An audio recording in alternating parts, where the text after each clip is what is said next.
ಪುಸ್ತಕಗಳು 100ಕ್ಕೂ ಹೆಚ್ಚು ಅಂತ ಹೇಳಿ ನಾನು ತಿಳಿದುಪಟ್ಟಿದ್ದೀನಿ. ಇಲ್ಲಿ ಬೆರಳೆಣಿಕೆಯ ಸಂಖ್ಯೆ ಹೆಣ್ಮಕ್ಳು ಕೂತಿದ್ದೀರಲ್ಲ, ಅವ್ರು ಬರೆದಿರೋ ಸಂವಿಧಾನ ಮತ್ತು ಮಹಿಳೆ ಪುಸ್ತಕ ನೀವು ಓದಬೇಕು.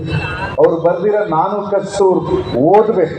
ಅವೆಲ್ಲವನ್ನು ಓದ್ಕೊಂಡು ಆಮೇಲೆ ಹೆಣ್ಮಕ್ಳಿಗೆ ಅವ್ರು ಹೇಳಿದ್ರಲ್ಲ, ಕುಣಿಬೇಕು, ಸಮಾನವಾಗಿರಬೇಕು, ಇನ್ನು ಸಭೆಯೊಳಗೆ ಲಕ್ಷ್ಮಣ ಕೀರ್ತಿ ಜೊತೆಗೆ ಹೆಣ್ಮಕ್ಳು ಎಷ್ಟು ಸಂಖ್ಯೆಯಲ್ಲಿ ಇರಬೇಕು, ಅವ್ರ ಪರ್ಸೆಂಟೇಜ್ ಎಲ್ಲ ನಿಗದಿ ಮಾಡಿ ಹೋಗ್ಬಿಟ್ಟಿದ್ದಾರೆ. ಸೊ ಅದನ್ನು ಪಾಲಿಸೋದಷ್ಟೇ ನಮ್ಮೆಲ್ಲರ ಕರ್ತವ್ಯ. ವಿಶೇಷವಾಗಿ ಸುಬ್ಬು ಹೊಲೆಯರ್ ಸರ್ ಇಲ್ಲಿದ್ದಾರೆ. ಅವರು ಸಕಲೇಶ್ಪುರದವ್ರೆ ಅಂತ ಅನ್ಕೊಂಡಿದ್ದೀನಿ, ನನ್ನ ಮೂಲ ತವರೂರು ಅಲ್ವೇನು. ಸುಬ್ಬು ಹೊಲೆಯರ್ ಸರ್ ಇದ್ದಾರೆ, ಒಬ್ಬ ಸಹೃದಯವಂತ ಕವಿ, ನಿಮ್ಮೂರಿನ ಕವಿ, ಈ ನಾಡಿನ ಹೆಮ್ಮೆಯ ಕನ್ನಡದ ಕವಿ ಅವರು ಇದ್ದಾರೆ. ನನ್ನ ಸ್ನೇಹಿತರಾದ ಮುರಳಿ ಮೋಹನ್ ಇದ್ದಾರೆ, ಮಂಜುನಾಥ್ ಇದ್ದಾರೆ. ಎಲ್ಲದಕ್ಕಿಂತ ಹೆಚ್ಚಾಗಿ ಲಕ್ಷ್ಮಣ್ ಕೀರ್ತಿ, ನಿಮ್ಮ ಕೀರ್ತಿ ಜಗದಗಲ ವಿಸ್ತರಿಸಿ. ಯಾಕೆಂತಂದರೆ ಒಬ್ಬ ರಾಜಕೀಯ ಕಾರ್ಯಕರ್ತನಾಗಿ ಈ ಭೀಮಾ ಕೊರೆಗಾಂವ್ ವಿಜಯೋತ್ಸವನ ಆಚರಣೆ ಮಾಡಿದಿರಲ್ಲ, 1ನೇ ತಾರೀಕು ಆಚರಣೆ ಮಾಡೋದು ಭಾರಿ ಕಷ್ಟ. ಡಿಸೆಂಬರ್ 31ಕ್ಕೆ ಡ್ಯಾನ್ಸ್ ಹಾಕಿ ಹೆಜ್ಜೆ ಹಾಕಿ ಮಾರನೇ ದಿವಸ ನೀವು ಜನವರಿ 1 ಕುಣಿಯಕ್ಕೆ ಬನ್ನಿ ಅಂತ ಹೇಳಿದ್ರೆ ಕಾಲು ಅಲ್ಲಾಡಕ್ಕಲ್ಲ. ಆದರೆ ಅವ್ರಿಗೆ ಜನವರಿ 1ನೇ ತಾರೀಕು ಸಹಿತ ಕಾಲು ಅಲ್ಲಾಡಿಸಿ ಕುಣಿಯಂಗೆ ಮಾಡಿದಿರಲ್ಲ, ಅದು ಈ ಕಾರ್ಯಕ್ರಮಕ್ಕೆ ಒಂದು ಒಳ್ಳೆಯ ಮೆರುಗನ್ನು ತಂದು ಕೊಟ್ಟಿದೆ ಅನ್ನುವಂಥದ್ದನ್ನು ಹೇಳ್ತಾ, ಇಬ್ಬರು ಪೂಜ್ಯ ಗುರುಗಳ ವೇದಿಕೆ ಮೇಲೆ ಕೂತಿದ್ದಾರೆ, ಬಂತೇಜಿಯವರು ಕೂತಿದ್ದಾರೆ. ಮೋಸ್ಟ್ಲಿ ಅನುಪಮ ಅವರು ಗಮನಿಸಿದ್ರೆ ಇಲ್ಲ ಗೊತ್ತಿಲ್ಲ, ನೀವು ನಿಮ್ಮ ಮಾತಿನ ಕೊನೆಯಲ್ಲಿ ಹೇಳಿರ್ತಕ್ಕಂಥ ಅಷ್ಟು ಮಾತುಗಳನ್ನು ತಮ್ಮ ಹೃದಯದ ಮಾತು ಎನ್ನುವ ರೀತಿಯಲ್ಲಿ ಅಟೆಸ್ಟ್ ಮಾಡಿದವರು ಪೂಜ್ಯ ಗುರುಗಳು. ಹಾಗಾಗಿ ಆ ಗುರುಗಳಿಗೆ ಸಹಿತ ನನ್ನ ವಂದನೆಗಳನ್ನು ಸಲ್ಲಿಸಿ ನಂದು 4 ಅನಿಸಿಕೆಗಳನ್ನು ನಾನು ಮಾತಾಡೋ ಪ್ರಯತ್ನ ಮಾಡ್ತೀನಿ.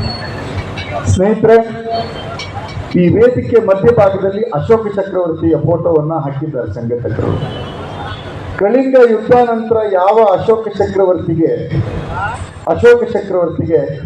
ಸಂಘಟನೆ, ಬೌದ್ಧ ತತ್ವಗಳಲ್ಲಿ ನಂಬಿಕೆಗಳು ಹೇಗೆ ಬಂತೋ ಅದೇ ರೀತಿಯಲ್ಲಿ ಭೀಮಾ ಕೊರೆಗಾಂವ್ ಯುದ್ಧದ ವಿಜಯದ ನಂತರ ಭಾರತದ ದಲಿತ ಸಮುದಾಯಕ್ಕೆ ತನ್ನ ತೋಳಬಲದ ಶಕ್ತಿಯ ಅರಿವು ಆಯಿತು ಅನ್ನುವಂಥದ್ದನ್ನು ಸಹಿತ ನಾವೆಲ್ಲರೂ ಅರ್ಥ ಮಾಡಿಕೊಂಡಿದ್ದರ ಪ್ರಯುಕ್ತ ನಾವು ಇವತ್ತು 208ನೆಯ ಸಂಭ್ರಮಾಚರಣೆಯಲ್ಲಿದ್ದೇವೆ. ಆದರೆ ಗಮನಿಸಬೇಕಾಗಿದ್ದೇನು ಅಂದರೆ, ಎಚ್.ಎಸ್. ಅನುಪಮ ಅವರು ಮಾತಾಡುವಾಗ 200ನೇ ವರ್ಷದ ಕೊರೆಗಾಂವ್ ವಿಜಯೋತ್ಸವ ಆಚರಣೆ ಮಾಡಿದಾಗ ಅಲ್ಲಿ ನಡೆದಿರ್ತಕ್ಕಂಥ ಸಂಚುಗಳು ಏನು, ಹುನ್ನಾರಗಳೇನು,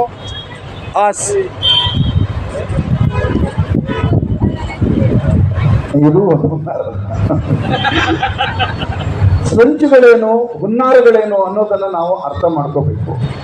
ಮತ್ತು ಈ ವಿಜಯೋತ್ಸವವನ್ನು ಆಚರಣೆ ಮಾಡುವ ಮೂಲಕ ಎಚ್.ಎಸ್. ಅನುಪಮ ಅವರು ಹೇಳಿದ್ರಲ್ಲ, ಯಾರು ನಮ್ಮ ಹೆಗಲ ಮೇಲೆ ಕೈ ಹಾಕಿದ್ದಾರೆ, ಯಾರು ಈಗೀಗ ಬಾಬಾ ಸಾಹೇಬ್ ಅಂಬೇಡ್ಕರ್ರನ್ನು ನೆಚ್ಚಿಸಿಕೊಂಡು ಸಂವಿಧಾನವನ್ನು ಬಿಟ್ಟಿದ್ದು ಯಾರು, ಬಾಬಾ ಸಾಹೇಬ್ ಅಂಬೇಡ್ಕರ್ ಸಂವಿಧಾನ ಏನು ಅಂತ ಹೇಳ್ತಾ ಬರ್ತಾ ಇರ್ತಕ್ಕಂಥ ಧೃತರಾಷ್ಟ್ರ ಆಲಿಂಗನ ಪ್ರಿಯರು ಯಾರಿದ್ದಾರೆ, ಅವ್ರ ಬಗ್ಗೆ ನಾವು ಎಚ್ಚರಿಕೆಯಿಂದ ಇರದೇ ಹೋದ್ರೆ ನಮ್ಮ ಮತಗಳ ಮೌಲ್ಯಗಳನ್ನು ಯಾರು ನಮಗೆ ತಂದು ಕೊಟ್ಟರೋ ಅಂತ ಬಾಬಾ ಸಾಹೇಬ್ ಅಂಬೇಡ್ಕರ್ ಅವರಿಗೆ ನಾವು ದ್ರೋಹವನ್ನು ಮಾಡದಂತೆ ಆಗ್ತದೆ ಅನ್ನುವಂಥದ್ದನ್ನು ನಾವು ಅರ್ಥ ಮಾಡ್ಕೋಬೇಕು.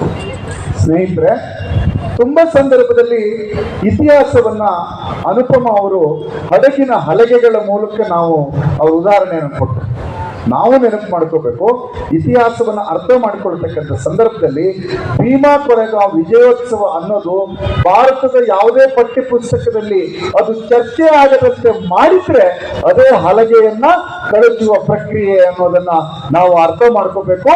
ಯಾಕೆ ಅಂತಂದ್ರೆ ದಲಿತರ ಪಾಲಿಗೆ ಮೊದಲ ಸ್ವತಂತ್ರದ ವಿಜಯೋತ್ಸವವನ್ನು ತಂದುಕೊಟ್ಟಿರ್ತಕ್ಕಂಥ ಒಂದು ಪಠ್ಯ ಬಾಬಾ ಸಾಹೇಬ್ ಅಂಬೇಡ್ಕರ್ ಕೊಟ್ಟ ಸಂವಿಧಾನದ ಆಧಾರದಲ್ಲಿ ರಚಿತವಾದಂತ ಯಾವುದೇ ಸರ್ಕಾರಗಳು ಸಹಿತ ಅದು ಪಠ್ಯವಾಗಿ ಬೋಧಿಸಲಿಕ್ಕೆ ಸಮಾಜ ವಿಜ್ಞಾನದಲ್ಲೋ ಭಾಷಾ ವಿಜ್ಞಾನದಲ್ಲೋ ಸಾಧ್ಯವಾಗಿಲ್ಲ ಅಂತಂದ್ರೆ ಅದು ಈ ಜಗತ್ತು ಕಾಣ್ತಾ ಇರ್ತಕ್ಕಂಥ ಹಲಗೆಯನ್ನ ಬಿಟ್ಟು ಹಡಗನ್ನ ಕಟ್ಟುವ ಪ್ರಕ್ರಿಯೆ ಅಂತ ಹೇಳಿ ನಾವು ಅರ್ಥ ಮಾಡ್ಕೊಳ್ಬೇಕು. ಸ್ನೇಹಿತರೆ, ಅವತ್ತು ಬಾಬಾ ಸಾಹೇಬ್ ಅಂಬೇಡ್ಕರ್ ಅವರು ಭೀಮಾ ಕೊರೆಗಾಂವ್ನ ವಿಜಯದ ಸ್ತೂಪಕ್ಕೆ ಯಾಕೆ ಹೋದರು ಅನ್ನೋವಂಥ ಪ್ರಕ್ರಿಯೆಯನ್ನು ಅರ್ಥ ಮಾಡಿಕೊಂಡ್ರೆ, ಮೋಸ್ಟ್ಲಿ ಸತತ ಸೋಲುಗಳನ್ನೇ ಕಾಣ್ತಾ ಇದ್ದಂತಹ, ಗೆದ್ದರೂ ಸಹಿತ ಅನುಪಮ ಅವರು ಹೇಳಿದ ಹಾಗೆ ಸೋತೆವು ಎಂದು ಬಾಯಿ ಮಾತಿನ ಪಠ್ಯವನ್ನು ಒಪ್ಪಿಸಿರ್ತಕ್ಕಂಥ ಸಮುದಾಯಕ್ಕೆ ಬಹಿರಂಗವಾದಂತಹ ಗೆಲುವು ಪ್ರಾಪ್ತಿಯಾಗಿದ್ರೆ ಅದು ಭಾರತದ ಇತಿಹಾಸದಲ್ಲಿ ಅದು ಭೀಮಾ ಕೊರೆಗಾಂವ್ ಯುದ್ಧ ಅನ್ನುವುದನ್ನ ಬಾಬಾ ಸಾಹೇಬ್ ಅಂಬೇಡ್ಕರ್ ಎನ್ನುವ ಒಬ್ಬ ಸಮಾಜ ಚಿಕಿತ್ಸಕ ಅರ್ಥ ಮಾಡಿಕೊಂಡಿದ್ದರ ಪ್ರತಿಫಲವಾಗಿ ಬಾಬಾ ಸಾಹೇಬ್ ಅಂಬೇಡ್ಕರ್ ಅವರು ಆ ವಿಜಯ ಸ್ತಂಭಕ್ಕೆ ಭೇಟಿಯನ್ನ ಕೊಟ್ಟಿರ್ತಕ್ಕಂಥದ್ದು ಭಾರತದ ಇತಿಹಾಸದಲ್ಲಿ ಒಂದು ಚಾರಿತ್ರಿಕವಾದಂತ ಘಟನೆ. ಅದೇ ಅನುಪಮ ಅವರು ಮಾತಾಡುವಾಗ ಕೊನೆಯಲ್ಲಿ ನಮಗೆ ಆ ನಾಕ ಅವರ ಕೈಯಲ್ಲಿ ಕೊಟ್ಟಿರ್ತಕ್ಕಂಥ ಕತ್ತಿ ಮತ್ತು ತಲವಾರ್ ಬಗ್ಗೆ ಹೇಳಿದರು. ಅದು ಈ ಕಾಲದ ವೈಪರೀತ್ಯ. ನಾವು ಸಣ್ಣವರಿದ್ದಾಗ ನಮ್ಮ ಮನೆ ಗೋಡೆ ಮೇಲೆ ರಾಮನ್ ಫೋಟೋ ಇತ್ತು. ಆ ರಾಮನ್ ಫೋಟೋದಲ್ಲಿ ಆ ರಾಮ, ಸೀತೆ, ಕಪಿಗಳು, ತನ್ನ ವಾನರ ಸೇನೆ, ಲಕ್ಷ್ಮಣ, ತನ್ನ ಮಂತ್ರಿ ಇವರುಗಳ ಜೊತೆ ಇರ್ತಾ ಇದ್ದ. ಈ ಕಾಲದ ಮಹಿಮೆ ಏನು ಅಂದ್ರೆ ಸಿದ್ದರಾಜ್ ಅವರೇ, ಈಗ 3-4-5 ವರ್ಷದಿಂದ ಬರ್ತಿರೋ ರಾಮ ಒಂಟಿ ರಾಮ, ಅವನು ಯುದ್ಧಕ್ಕೆ ಹೋದಂತ ರಾಮ. ಹಾಗಾಗಿ ಸಿದ್ಧನಾಕಾರ ವಿಚಾರದಲ್ಲಿ ಇಂತಹದ್ದು ನಡಿಬಾರದು ಅನ್ನುವಂತ ಎಚ್ಚರಿಕೆಯನ್ನ ಮೋಸ್ಟ್ಲಿ ನನ್ನ ಸಹೋದರಿ ಅನುಪಮ ಅವರು ಕೊಟ್ಟಿದ್ದಾರೆ ಅಂತ ಕಾಣುತ್ತೆ. ಆದ್ರಿಂದ ನಮಗೆ ಸಿದ್ಧನಾಕ ಕಟ್ಟಿದ ಸೈನ್ಯ, ಸಿದ್ಧನಾಕನ ಶ್ರಮ ಮತ್ತು ತೋಳ್ಬಲವು ನಮಗೆ ಪ್ರೇರಣೆ ಆಗಬೇಕೆ ಹೊರತು ಆತ ಇರಲಿರ್ತಕ್ಕಂಥ ಕತ್ತಿ ತಲವಾರುಗಳು ಅಲ್ಲ. ಯಾಕಂದ್ರೆ ಕತ್ತಿ ತಲವಾರುಗಳನ್ನೇ ನಮ್ಮ ಯುವಕರು ಹಿಡಿಬೇಕು ಅಂತ ಹೇಳಿ ನಮ್ಮ ಮೇಲೆ ಪ್ರೀತಿಯಿಂದ ಹೆಗಲ ಮೇಲೆ ಕೈ ಇಟ್ಟಿದ್ದಾರಲ್ಲ, ಆ ವ್ಯಕ್ತಿಗಳು ಇಡೀ ದೇಶಾದ್ಯಂತ ಹೇಳ್ತಾ ಇದ್ದಾರೆ. ಹಾಗಾಗಿ ಅವರು ಧೈರ್ಯದಿಂದ ಆಗಾಗ್ಗೆ ನಾವು ಬಂದಿರೋದೇ ಸಂವಿಧಾನವನ್ನು ಬದಲಾಯಿಸೋದಕ್ಕೆ ಅಂತ ಹೇಳ್ತಾ ಇದ್ದಾರೆ. ಆಗಾಗ್ಗೆ ಅವರು ಅಹಿಂಸಾ ತತ್ವ ಪ್ರತಿಪಾದಕರಾದಂತಹ ಗಾಂಧಿ ಮತ್ತು ಅಂಬೇಡ್ಕರ್ ಅವರನ್ನ ಮುಖಾಮುಖಿ ಮಾಡತಕ್ಕಂಥ ಒಂದು ವ್ಯವಸ್ಥಿತ ಹುನ್ನಾರವನ್ನ ಈ ದೇಶದಲ್ಲಿ ನಡೆಸ್ತಾ ಇದ್ದಾರೆ. ಸೊ ಇದನ್ನ ಅರ್ಥ ಮಾಡ್ಕೊಳ್ಬೇಕಾದಂತ ನಾವು ಯುವ ಸಮುದಾಯ ಅಥವಾ ಈ ಸಮುದಾಯ, ಶ್ರಮಿಕ ಸಮುದಾಯ, 100 ಎಕರೆ ಕಾಫಿ ತೋಟದವರಿಗೂ ಅದೇ ಓಟು. ಏನ್ ಮಂಜಣ್ಣ ಕರೆಕ್ಟ್ ಅಲ್ಲ? ನಿಮ್ದು ಕಾಫಿ ತೋಟ ಅಲ್ಲ? ಮುರಳಿ ಮೋಹನ್ಗೂ ಅದೇ ಓಟು, ಸಿಮೆಂಟ್ ಮಂಜಣ್ಣಂಗೂ ಅದೇ ಓಟು, ನಯನ ಮೋಟಮ್ಮಂಗೂ ಅದೇ ಓಟು, ಅನಂತ್ ಕುಮಾರ್ ಹೆಗಡೆಗೂ ಅದೇ ಓಟು. ಕರೆಕ್ಟ್ ಅಲ್ರಿ? ತೇಜಸ್ವಿ ಶ್ರೇಯಸ್ ಪಟೇಲ್ಗೂ ಅದೇ ಓಟು, ಜೈಲಿಂದ ಹೊರಗೆ ಬಂದ್ರೆ ಪ್ರಜ್ವಲ್ ರೇವಣ್ಣಂಗೂ ಅದೇ ಓಟು, ಅಷ್ಟೇ ಓಟು ಅನ್ನುವಂತ ಮತದ ಮೌಲ್ಯವನ್ನ ಮರಿತಕ್ಕಂಥ ವ್ಯವಸ್ಥೆ ನಾವು ಮಾಡ್ಕೊಂಡಿದ್ದೀವಿ. ಚುನಾವಣೆಯ ಹಿಂದಿನ ದಿನ ನಮಗೆ ಆಮಿಷಗಳನ್ನ ಕೊಟ್ಟು ತರ್ತಕ್ಕಂಥ ವ್ಯಕ್ತಿಗಳನ್ನ ಬಂದಾಗ ನಮ್ಗೆ ಸಿದ್ಧನಾಕನೂ ಮರ್ತೋಗ್ತಾನೆ, ಭೀಮಾ ಕೊರೆಗಾಂವ್ ಮರ್ತೋಗುತ್ತೆ, ಬಾಬಾ ಸಾಹೇಬ್ ಅಂಬೇಡ್ಕರ್ ಮರ್ತೋಗುತ್ತೆ, ಸಂವಿಧಾನ ಅಂತರೂ ಹಿತ್ತಲು ಗಿಡಕ್ಕೆ ತಗೊಂಡೋಗಿ ಬಡಿಗೆ ಬಿಸಾಡ್ತೀವಿ. ಯಾಕೆ ಅಂತಂದ್ರೆ ನಮ್ಗೆ ಹಿಂದಿನ ದಿನದ ಆಮಿಷ ಮಾತ್ರ ಮುಖ್ಯ ಆಗಿರುತ್ತೆ ಮತ್ತು ಆ ಕ್ಷಣಕ್ಕೆ ಬಿಚ್ಚತಕ್ಕಂಥ ಕೋಮು ಮತ್ತು ಜಾತಿ ದ್ವೇಷಗಳೇ ಮುಖ್ಯ ಆಗುತ್ತೆ.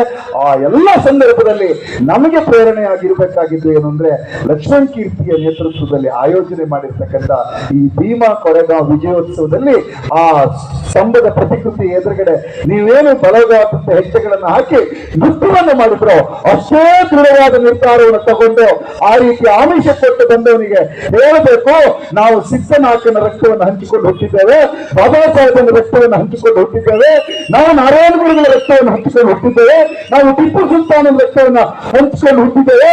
ನೀನು ಕೊಡ್ತಕ್ಕಂಥ ಆಮಿಷವನ್ನು ಹಿಡ್ಕೊಂಡು ನನ್ನ ಮನೆ ಎದುರುಗಡೆ ಬಂದ್ರೆ ನಿನ್ನ ಊರಿನ ಆಚೆಗೆ ಹತ್ತು ಬಿಡ್ತೇವೆ, ಹುಷಾರ್ ಅಂತ ಹೇಳಿ ನೀವು ಮತವನ್ನು ಚಲಾಯಿಸತಕ್ಕಂಥ ವ್ಯವಸ್ಥೆಗೆ ಬರಬೇಕಾಗುತ್ತೆ.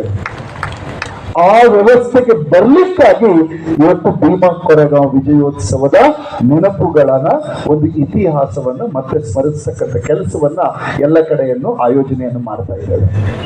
ಸ್ನೇಹಿತರೆ, ಬಾಬಾ ಸಾಹೇಬ್ರ ಫೋಟೋದ ಬಗ್ಗೆನೂ ಅನುಪಮ ಕೇಳಿದ್ರು. ನಮ್ನೆಲ್ಲ ಕಡೆ ಪ್ರತಿಮೆ ಸ್ಥಾಪನೆ ಮಾಡಿ ಮಾಡಿ ಮಾಡಿ ಮಾಡಿ ಪ್ರತಿಮೆಗೆ ಒಂದೇ ಹಾರ ಹಾಕಬೇಕು ಅಂತ ನಮ್ಮ ಜನ ನಿರ್ಧಾರ ಮಾಡಿಸ್ತಕ್ಕಂಥ ಒಂದು ವ್ಯವಸ್ಥಿತ ಹುನ್ನಾರ ನಡೀತಾ ಇದೆ.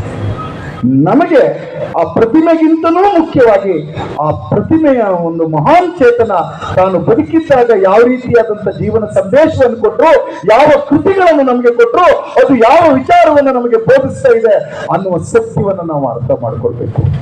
ನಾನೊಂದು ಘಟನೆಯನ್ನು ನಿಮ್ಮ ಎದುರುಗಡೆ ಹೇಳಬೇಕು. ಭಾರತದಲ್ಲಿ ಸಂವಿಧಾನ ಸ್ವೀಕಾರ ಆದ ನಂತರ ದೆಹಲಿಯ ತನ್ನ ಮನೆಗೆ ಹೋಗಿ ಬಾಬಾ ಸಾಹೇಬ್ರ ಆರಾಮ್ ಕುರ್ಚಿಯಲ್ಲಿ ಕೂತು ಕಣ್ಣೀರು ಹಾಕ್ತಾ ಇರ್ತಾರೆ. ಬಾಬಾ ಸಾಹೇಬ್ರ ಕಣ್ಣೀರನ್ನು ನೋಡಿ ಪ್ರಶ್ನೆ ಮಾಡ್ತಕ್ಕಂಥ ಧೈರ್ಯ ಮನೆಯ ಯಾವ ಪುಸ್ತಕಕ್ಕೂ ಬರಲ್ಲ.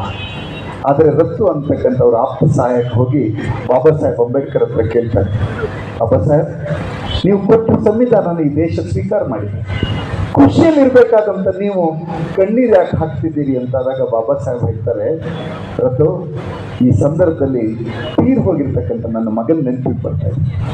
ಅರೆ ಬಾಬಾ ಸಾಹೇಬ್ ದುಃಖದ ಘಟನೆಯನ್ನು ಯಾಕೆ ಮತ್ತೆ ಮರುಕಳಿಸ್ಕೊತಾ ಇದ್ದೀರಿ, ಬಿಟ್ಬಿಡಿ ಅದನ್ನ, ಸಂತೋಷದಲ್ಲಿರಿ. ಇಲ್ಲ ರತ್ತು, ನನ್ನ ಮಗ ಅವತ್ತು ವಿಷಮಶೀತ ಜ್ವರ ಏರಿ ಮೃತನಾದಾಗ ಅವನ ಒಂದು ಶವದ ಕೊನೆಯ ಹಕ್ಕಾಗಿರ್ತಕ್ಕಂಥ ಒಂದು ಹೊಸ ಬಟ್ಟೆಯನ್ನು ಹೊದಿಸ್ಬೇಕು ಅಂತ ನನ್ನ ಸಂಕಲ್ಪ ಆಗಿತ್ತು. ಆದರೆ ಆ ಮಗುಗೆ ಹೊಸ ಬಟ್ಟೆ ತರೋಣ ಅಂದರೆ ನನ್ನ ಹತ್ರ ಕಾಸಿರಲಿಲ್ಲ, ಹೆಂಡತಿ ಹತ್ರ ಕೇಳಿದ್ರೆ ಅವಳ ಹತ್ರ ಕಾಸಿರಲಿಲ್ಲ. ಹಾಗಾಗಿ ನನ್ನ ಪತ್ನಿಯ ಹಳೆಯ ಸೀರೆಯನ್ನೇ ಹರಿದು ಆ ಶವಕ್ಕೆ ಮುಚ್ಚುವಂಥ ಪರಿಸ್ಥಿತಿ ಬಂದಿತ್ತು. ರತ್ತು ಮತ್ತೆ ಕೇಳಿದ್ರು, ಬಾಬಾ ಸಾಹೇಬ್ ಅದನ್ನ ಯಾಕೆ ಇವತ್ತು ನೆನಪು ಮಾಡ್ಕೋತಾ ಇದ್ದೆ? ನೋ ರತ್ತು, ಇವತ್ತು ಈ ಬಾಬಾ ಸಾಹೇಬ್ ಕೊಟ್ಟಿರ್ತಕ್ಕಂಥ ಸಂವಿಧಾನವನ್ನ ಈ ದೇಶ ಸ್ವೀಕಾರ ಮಾಡಿದೆ. ಈ ದೇಶದಲ್ಲಿ ಮುಂದೆ ಹುಟ್ಟತಕ್ಕಂಥ ನನ್ನ ಮಕ್ಕಳಿದ್ದಾರಲ್ಲ, ಅವರು ಸತ್ತರೆ ಕೊನೆಯ ಬಟ್ಟೆಗಾಗಿ ಒದ್ದಾಡುವ ಪರಿಸ್ಥಿತಿಯಲ್ಲ, ಕೋಟು ಸೂಟು ಬೂಟುಗಳ ಜೊತೆಗೆ ಹುಟ್ಟಬೇಕು. ಆ ರೀತಿಯಾದ ಸಂವಿಧಾನವನ್ನು ನಾನು ಕೊಟ್ಟಿದ್ದೇನೆ ಅಂತ ಹೇಳಿ ಆ ಸಂವಿಧಾನ ನಮಗೆ ಕೊಟ್ಟಿದೆ. ಆದರೆ ಆ ಸಂವಿಧಾನ ಕೊಟ್ಟಿರ್ತಕ್ಕಂಥ ನನಗೆ ಅನುಪಮಕ್ಕೆ ಮಾತಾಡಿದ್ಮೇಲೆ ನಿಮ್ಮ ಸಬ್ಜೆಕ್ಟಿಂದ ನನಗೆ ಹೊರಗೆ ಬರೋಕ್ಕೆ ಆಗ್ತಾನೇ ಇರಲಿಲ್ಲ. ನಮ್ಮನ್ನು ಆಳ್ತಕ್ಕಂಥ ಬುದ್ಧಿವಂತರು ಅವ್ರು ಯಾಕೋ ಇಬ್ಬರ ಕೈಯಲ್ಲಿ ಸಿಕ್ಕಿದೆ ಅಂತ ಹೇಳಿದ್ದಾರೆ. ಮೂರನೇವ್ರ ಕೈಗೂ ಸಿಕ್ಕಿದೆ ಈ ವಿಶ್ವ, ಮೂರನೇವ್ರ ಕೈಗೂ ಸಿಕ್ಕಿದೆ. ಅವರು ಅವಾಗ ಕಾಲ್ ಕ್ಯಾರದು ಜಗಳ ಮಾಡ್ತೀನಿ, ಯುದ್ಧ ಮಾಡ್ತೀನಿ, ಬಾಂಬ್ ಹಾಕ್ತೀನಿ ಅನ್ನುವಂಥದ್ದನ್ನು ಹೇಳ್ತಾರೆ. ಅದೇ ರೀತಿ ಅಭಿಪ್ರಾಯವನ್ನು ಮುಟ್ಟಿಸುತ್ತೆ. ಅರೆ ನಿಮ್ಮ ಭೂಮಿಯ ಹಕ್ಕು ಅಂತ ಪ್ರಶ್ನೆ ಬಂದ್ಕೊಳ್ಳೆ ಭಾರತ ಬಾಂಗ್ಲಾದೇಶ್ ಗಡಿ ಅಂದ್ಬಿಡ್ತಾರೆ. ನೀವು ಮರ್ತೋಯ್ತು ವಿಷಯ. ಅಯ್ಯೋ ನಮ್ಮ ಮನೆಯ ಹಕ್ಕು ಅಂದ್ರೆ ಸಾಕು ಇಂಡಿಯಾ ಪಾಕಿಸ್ತಾನ್ ಗಡಿ ಎಂದು ಬಿಡ್ತಾರೆ. ಮನೆ ಹಕ್ಕು ಮರ್ತೋಯ್ತು. ಅಯ್ಯೋ ನನ್ನ ಮಕ್ಕಳಿಗೆ ಸ್ಕೂಲ್ ಫೀಸ್ ಸಮಸ್ಯೆ, ನನ್ನ ಸರ್ಕಾರಿ ಆಸ್ಪತ್ರೆ ಸಮಸ್ಯೆ, ನೋ ನೋ ನೋ ನೋ ಧರ್ಮ ಅಂದ್ಬಿಡ್ತಾರೆ. ನಾವು ಮರ್ತೋಯ್ತು. ನನ್ನ ಗೆಳೆಯ ರಾಜಶಂಕರ್ ಇಲ್ಲಿ ಕೂತಿದ್ದಾನೆ. ನಮ್ಮೂರಿನ ಒಬ್ಬ ಪ್ರಖ್ಯಾತ ಸ್ವಾಮೀಜಿ ಮೊನ್ನೆ ಅವನು ಕರೆಸಿ, ನೀನೇನು DSS ಸಂಘಟನೆ ಮಾಡ್ತಿದ್ಯಾ? DS ಯಾವ DSS ಸಂಘಟನೆ ಮಾಡಂಗಿಲ್ಲ, ಇವಕ್ಕೆಲ್ಲ ಇನ್ನು 2-3 ವರ್ಷ ಆಯಸ್ಸಷ್ಟೇ, ಇಡೀ ದೇಶ ನಮ್ಮ ಕೈಯೊಳಗೆ ಬರುತ್ತೆ ಅಂದ್ರೆ. ಇಡೀ ದೇಶ ನಮ್ಮ ಕೈಯೊಳಗೆ ಬರುತ್ತೆ ಅಂತ. ಅವ್ರ ಕೈಯೊಳಗೆ ಬರುತ್ತೆ ಅಂತ ಅರ್ಥ ಅಂದ್ರೆ ಅದು ಬಾಬಾ ಸಾಹೇಬ್ ಕೊಟ್ಟಿರ್ತಕ್ಕಂಥ ಸಂವಿಧಾನವನ್ನ ನಾಶ ಮಾಡ್ತಾರೆ ಅನ್ನುವಂಥ ಅರ್ಥವನ್ನ ಅವ್ರು ಹೇಳಿದ್ದಾರೆ ಅಂತ ನನ್ನ ಮನಸ್ಸಲ್ಲಿ ಯೋಚನೆ ಮಾಡ್ಕೊಂಡು ಬಂದು ಈ ಸಂದರ್ಭದಲ್ಲಿ ನಿಮಗೆ ನಾನು ಹೇಳ್ತಾ ಇದ್ದೀನಿ. ದಯವಿಟ್ಟು ಕೈ ಮುಗಿದು ಕೇಳ್ಕೊತೀನಿ, ನಾವು ನಮ್ಮ ವಿಚಾರದ ಕಡೆ ಸ್ಪಷ್ಟತೆಗೆ ಬರಬೇಕು. ನಮ್ಮ ಹೆಗಲ ಮೇಲೆ ಇಟ್ಟಿರ್ತಕ್ಕಂಥ ಬಂದೂಕು ನನ್ನದೇ ಜನಗಳ ವಿರುದ್ಧ ಆ ಬಂದೂಕನ್ನು ಸಿಡಿಸೋದಕ್ಕೆ ಪ್ರಯತ್ನ ಪಡ್ತಾ ಇದ್ದಾರೆ ಅನ್ನುವಂಥ ಅರ್ಥವನ್ನು ನಾವು ಮಾಡ್ಕೋಬೇಕು. ಆ ರೀತಿ ಅರ್ಥ ಮಾಡ್ಕೋಬೇಕಾದ ಸಂದರ್ಭದಲ್ಲಿ ಸಕಲೇಶ್ಪುರದ ಸರ್ಕಾರಿ ಆಸ್ಪತ್ರೆ ಬಗ್ಗೆ ನಿಮಗೆ ಮಾತಾಡಕ್ ಬಿಡಲ್ಲ, ನಿಮ್ಮ ಸೈಟಿನ ಬಗ್ಗೆ ಮಾತಾಡಕ್ ಬಿಡಲ್ಲ, SCP DSP ಅನ್ನೋ ನಿಧಿ ಬಗ್ಗೆ ನೀವು ಮಾತಾಡೋಕೆ ಬಿಡೋದಿಲ್ಲ, ನಿಮ್ಮೂರಿನ ಸರ್ಕಾರಿ ಆಸ್ಪತ್ರೆಯ ಅವ್ಯವಸ್ಥೆಯ ಬಗ್ಗೆ ಮಾತಾಡೋಕೆ ಬಿಡೋದಿಲ್ಲ. ಎಲ್ಲದಕ್ಕೂ ಸಹಿತ ಮಹಾನ್ ಗುರುಗಳನ್ನು ಸೃಷ್ಟಿ ಮಾಡಿ ಒಂದು ಹೊಸ ಐಕಾನ್ಗಳನ್ನು ಸೃಷ್ಟಿ ಮಾಡಿ ಆ ಐಕಾನ್ ಕೈಗೆ ನೀವು ಕೊಟ್ಟಿರ್ತಕ್ಕಂಥ ಕತ್ತಿ ಕೊಡ್ಲಿ 2 ಕೊಟ್ಟಿಲ್ಲ, ಅದಕ್ಕಿನ್ನು 4 ವರ್ಷ ಬಾಕಿ. ಅದನ್ನು ಕೊಟ್ಟು ನಿಮ್ಮೆದುರುಗಡೆ ತಂದು ನಿಲ್ಲಿಸ್ತಕ್ಕಂಥ ಸಂದರ್ಭದೊಳಗೆ ಈ ವಿಶ್ವದಲ್ಲಿ ಈ ರೀತಿಯಾದಂತಹ ಯುದ್ಧೋತ್ಪಾದಕರೇ ಹುಟ್ಟತಕ್ಕಂಥ ಸಂದರ್ಭದಲ್ಲಿ ನೆನ್ಪಿಟ್ಕೋಬೇಕು. ನಾವು 208ನೇ ವರ್ಷಾಚರಣೆಯ ಭೀಮಾ ಕೊರೆಗಾಂವ್ ನಮಗೆ ಒಂದು ವಿಚಾರವನ್ನು ಕೊಡ್ತಾ ಇದೆ, ಒಂದು ಶಾಂತಿ ತತ್ವವನ್ನು ಕೊಡ್ತಾ ಇದೆ, ಒಂದು ಅಹಿಂಸಾ ತತ್ವವನ್ನು ಕೊಡ್ತಾ ಇದೆ, ಒಂದು ಬುದ್ಧ ತತ್ವವನ್ನು ಕೊಡ್ತಾ ಇದೆ. ನನಗೆ ಸಿದ್ದರಾಜು ಹೇಳಿರ್ತಕ್ಕಂಥದ್ದು ಎಂಥ ಮಹಾನ್ ರೂಪಕ ಅಂತಂದ್ರೆ ಏನು, ಬುದ್ಧರನ್ನ ತಲೆ ಕಡಿದು ತರಲು ಬಕ್ಷೀಸನ್ನ ಕೊಟ್ಟಿರ್ತಕ್ಕಂಥ ಪುಷ್ಯಶೃಂಗ ಮಿತ್ರ 100 ಚಿನ್ನದ ವರಹ. ಅದೇ ರೀತಿ 100 ತುಂಬಿದವರು ನಮ್ಮ ದೇಶದಲ್ಲೂ ಅದೇ ಸಂಘಮಿತ್ರರು ಇದ್ದಾರೆ ಅನ್ನೋದನ್ನ ಅರ್ಥ ಮಾಡ್ಸೋದಕ್ಕೆ ಈ ಭೀಮಾ ಕೊರೆಗಾಂವ್ ವಿಜಯೋತ್ಸವದ ಕಾರ್ಯಕ್ರಮ ಸಾಕ್ಷಿ ಆಗಬೇಕು ಅನ್ನುವುದನ್ನ ನಾವು ಅರ್ಥ ಮಾಡಿಕೊಂಡ್ರೆ ಈ ಕಾರ್ಯಕ್ರಮದ ಉದ್ದೇಶ ಯಶಸ್ಸು ಆಗ್ತದೆ ಅನ್ನುವಂಥದ್ದನ್ನು ಇಟ್ಟು ನಾನು ಈಗಲೂ ಹೇಳ್ತೇನೆ, ದಯವಿಟ್ಟು ಅನುಪಮಕ್ಕ ಹೇಳಿದ್ರಲ್ಲ, ಕಾರ್ಯಕ್ರಮ ಮುಗಿಸಿದ ಮೇಲೆ ಸಣ್ಣ ಪುಟ್ಟ ಸಭೆಗಳನ್ನು ಮಾಡಿ ಆ ಸಭೆಗಳ ಮುಖೇನ ನಾವು ಯೋಚನೆ ಮಾಡಿ. ನನಗೆ ಸಿದ್ದರಾಜ್ ಅವರು ಬಿಡುಗಡೆ ಮಾಡಿದ ಪತ್ರದನ್ನಷ್ಟೇ ಓದ್ದೆ, BT ಆಕ್ಟ್ ಅನ್ನು ಓದಿಲ್ಲ, ನಮ್ಮೂರಲ್ಲಿ ಪ್ರಾಕ್ಟೀಸಿಗೆ ಇಲ್ಲ ಇದು. ನಾನು ಇದನ್ನು ಓದ್ಕತೀನಿ. ಆದ್ರೆ ನನಗಂತೂ ಅನ್ಸುತ್ತೆ ನಾವೆಲ್ಲರೂ ಇದಕ್ಕೆಲ್ಲ ಪಾಲ್ಗೊಳ್ಳೋಣ. ಬುದ್ಧಾನುಯಾಯಿಗಳ ಕೈಯಲ್ಲಿ ಇದರ ಆಡಳಿತ ಇರಬೇಕೇ ಹೊರತು ಬುದ್ಧ ತತ್ವದ ನಾಶ ಮಾಡ್ತಕ್ಕಂಥ ಯಾವುದೇ ವ್ಯವಸ್ಥೆಯ ಕೈ ಒಳಗಡೆ ಇದು ಉಳಿಬಾರದು ಅಂತಕ್ಕಂಥ ನಿಮ್ಮ ಆಗ್ರಹದ ಪರವಾಗಿ ನಾವೆಲ್ಲರೂ ಧ್ವನಿಯನ್ನು ಎತ್ತೋಣ ಅಂತಕ್ಕಂಥ ಸಂಘ ಮಾತನ್ನ ಹೇಳಿ, ನಾವು ಮತ್ತೆ 100 ವರಹಗಳನ್ನ ಕೊಡ್ತಕ್ಕಂಥ ಪುಷ್ಯ ಶುಂಗ ಮಿತ್ರ ಅವರು ನಾವಾಗಬಾರದು ಮತ್ತು ಅಂಥವರನ್ನ ನಮ್ಮ ನಾಯಕರು ಎಂದು ನಂಬಬಾರದು. ಇಷ್ಟೇ ನನ್ನ ಮಾತಿನ ತಾತ್ಪರ್ಯ. ನಮಸ್ಕಾರ, ಎಲ್ರಿಗೂ ಧನ್ಯವಾದಗಳು. ನಮಸ್ಕಾರ.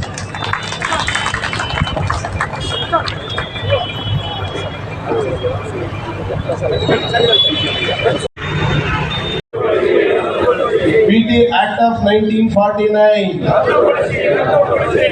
ದಯವಿಟ್ಟು ಕೂತ್ಕೊಳ್ಳಿ. ಮಹಾವಿಹಾರದ ಆಡಳಿತ ಸಂಪೂರ್ಣ ಬೌದ್ಧರಿಗೆ ನೀಡಲು ಒತ್ತಾಯಿಸಿ ದಿನಾಂಕ 12/2/2026 ದೆಹಲಿ ಚಲೋ ಕಾರ್ಯಕ್ರಮವನ್ನು ಹಮ್ಮಿಕೊಂಡಿದೆ. ಇದರ ನೇತೃತ್ವವನ್ನ ಎಲ್ಲ ಬೌದ್ಧ ಭಿಕ್ಕುಗಳು, ವಿಶೇಷವಾಗಿ ನಮ್ಮ ಕರ್ನಾಟಕದಲ್ಲಿ ಬಹಳಷ್ಟು ಬೌದ್ಧ ಭಿಕ್ಕುಗಳ ಸಂಖ್ಯೆ ಜಾಸ್ತಿ ಆಗಿದೆ. ಅದು ಬೌದ್ಧತ್ವದ ಕಾರಣಗಳಿಗಾಗಿದೆ, ಅದು ಬಾಬಾ ಸಾಹೇಬ್ ಅಂಬೇಡ್ಕರ್ ಅವರು ರಿವೈವಲ್ ಆಫ್ ಬುದ್ಧಿಸಂ ಕಾರಣಗಳಿಗಾಗಿ ಆಗಿದೆ. ಆ ಕಾರಣದಿಂದ ಶ್ರೀಲಂಕಾದಿಂದ ತಂದಿರುವ ಭಗವಾನ್ ಬುದ್ಧರ ಪವಿತ್ರ ಅಸ್ಥಿಯ ದರ್ಶನವನ್ನು ಮಾಡಿ ಬುದ್ಧ ವಂದನೆ ಸಲ್ಲಿಸುವ ಮುಖಾಂತರ ಮಹಾಬೋಧಿ ಮಹಾವೀರ ವಿಹಾರ ಮುಕ್ತಿ ಆಂದೋಲನಕ್ಕೆ ದಕ್ಷಿಣ ಭಾರತದ ಕರ್ನಾಟಕದಿಂದ ಚಾಲನೆ ನೀಡಲಾಗುವುದು. ನಂತರ ಕರ್ನಾಟಕದ ರಾಜ್ಯಪಾಲರಿಗೆ ಮನವಿ ಸಲ್ಲಿಸುವ ಕಾರ್ಯಕ್ರಮ ದಿನಾಂಕ 6 ಜನವರಿ 2026 ಬೆಳಿಗ್ಗೆ 11:30 ಬೆಂಗಳೂರಿನ ಫ್ರೀಡಂ ಪಾರ್ಕ್ ನಲ್ಲಿ ನೆರವೇರ್ತಾ ಇದೆ. ದಯಮಾಡಿ ಎಲ್ಲ ಬುದ್ಧಾನುಯಾಯಿಗಳು, ಆಸಕ್ತರು ಈ ಕಾರ್ಯಕ್ರಮದಲ್ಲಿ 6ನೇ ತಾರೀಕು ಇದೇ ಜನವರಿಯಲ್ಲಿ ಫ್ರೀಡಂ ಪಾರ್ಕ್ ಬೆಂಗಳೂರಿನಲ್ಲಿ ಬರಬೇಕು ಅಂತ ವಿನಂತಿ ಮಾಡಿಕೊಳ್ತಾ, ಈಗ ನಮ್ಮ ಅಮರಜ್ಯೋತಿ ಬಂತಿಯವರು ಬುದ್ಧಿಸ್ಟ್ ಸೊಸೈಟಿ ಆಫ್ ಇಂಡಿಯಾದ ಗುಲ್ಬರ್ಗಾದ ಅಧ್ಯಕ್ಷರಿದ್ದಾರೆ, ಜಿಲ್ಲೆಯ ಅಧ್ಯಕ್ಷರಿದ್ದಾರೆ. ನಾವು ಮತ್ತೆ ಯಶವಂತರಾವ್ ಭೀಮರಾವ್ ಅಂಬೇಡ್ಕರ್ ಅವರು 20ನೇ ತಾರೀಕು ಬರ್ತಾರೆ ಅಂತ ನಿಮಗೆ ಈಗಾಗಲೇ ನಾವು ವಿನಂತಿಯನ್ನು ಮಾಡಿದ್ದೇವೆ. ನಾಳೆ 3ನೇ ತಾರೀಕು ಹೈದರಾಬಾದಲ್ಲಿ ಮಾ ಸಾವಿತ್ರಿ ಬಾಪೂಲಿ ಅವರ ಜಯಂತಿಯಲ್ಲಿ ಕೂಡ ಅವರು ಬಂದು ಭಾಗವಹಿಸ್ತಾರೆ. ಬಹಳಷ್ಟು ಇಡೀ ದೇಶಾದ್ಯಂತ ಕಾರ್ಯಕ್ರಮಗಳಲ್ಲಿ ಅವರುಗಳು ನಾವುಗಳು ಎಲ್ಲರೂ ತೊಡಗಿದ್ದೇವೆ.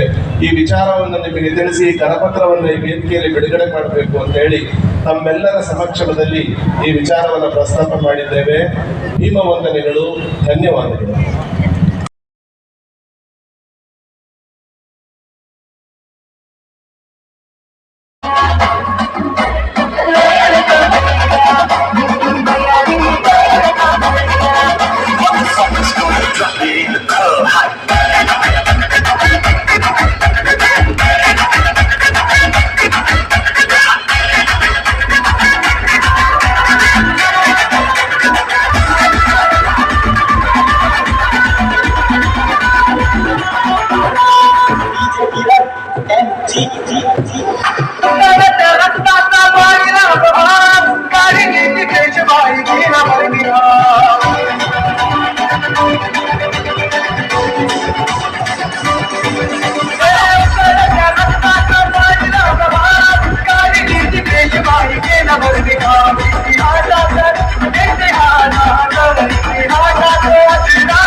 शारीरिक धातु महाबोधि बोधि बुद्धरूपं सकलं सदा यत्समूले निसिन्नव सब्बारि विजयं मता भक्तो सब्बान्योतं सत्ता वन्दे तं बोधिपादपं विमीयते महाबोधि लोकनाथेन पूजितम् अहं पीते नमस्सामि बोधिराजा नमस्तुते बोधिराजा नमस्तुते बोधिराजा नमस्तुते साधु साधु साधु